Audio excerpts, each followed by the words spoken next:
Mardin ilimiz, Derik ilçemiz, Subaşı mahallesi ve Subaşı'nın çevre köyleri arasında bulunan 11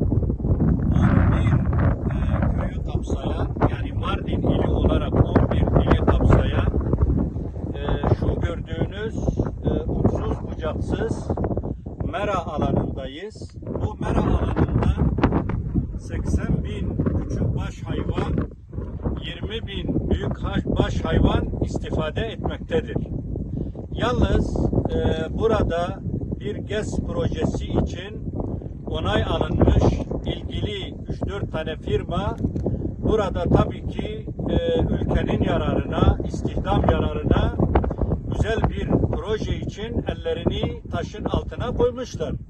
Biz ülkemiz için yapılacak olan her türlü yatırımı tebrik ve takdir ederiz. Yalnız bu bölgemiz açısından şöyle bir mesele mevcuttur. Tabii ki bu geniş alan meradır ve burada 12 bin dönüm alanı kapsayan ve 11 köyü ilgilendiren ve bu 11 köyümüzde binlerce insanın geçimine vesile olan, ülke ekonomisine katkı sunan hayvancılığın merkezidir burası. Tabii daha önce de beyan ettiğimiz gibi bizler ülkemize yapılacak yatırımlara karşı değiliz. Yalnız burada bir enerji sektörü için imkan sunacağız diye hayvancılığı da öldüremeyiz.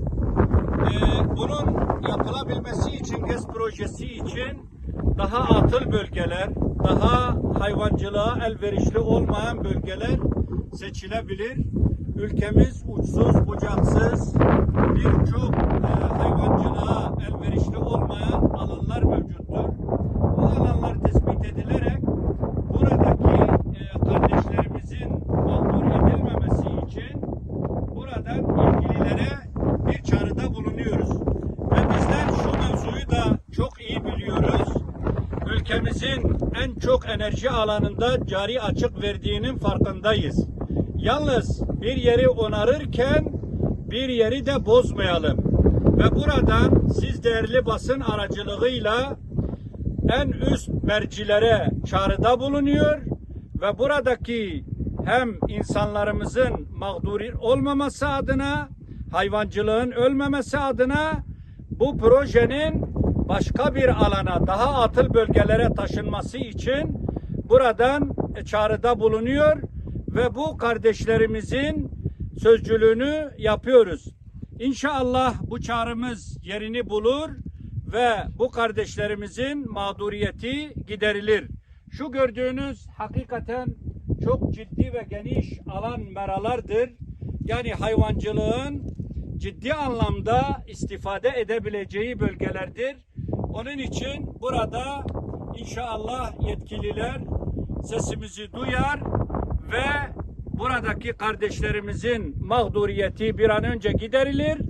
İlgili ülkemizin faydasına enerji sektörü için yapılan firmalar da, o kardeşlerimiz de buradaki insanlarımızın hassasiyetine saygı göstererek daha atıl bölgelerde bu projeleri hatta fazlasıyla ülkemiz yararına yapsınlar.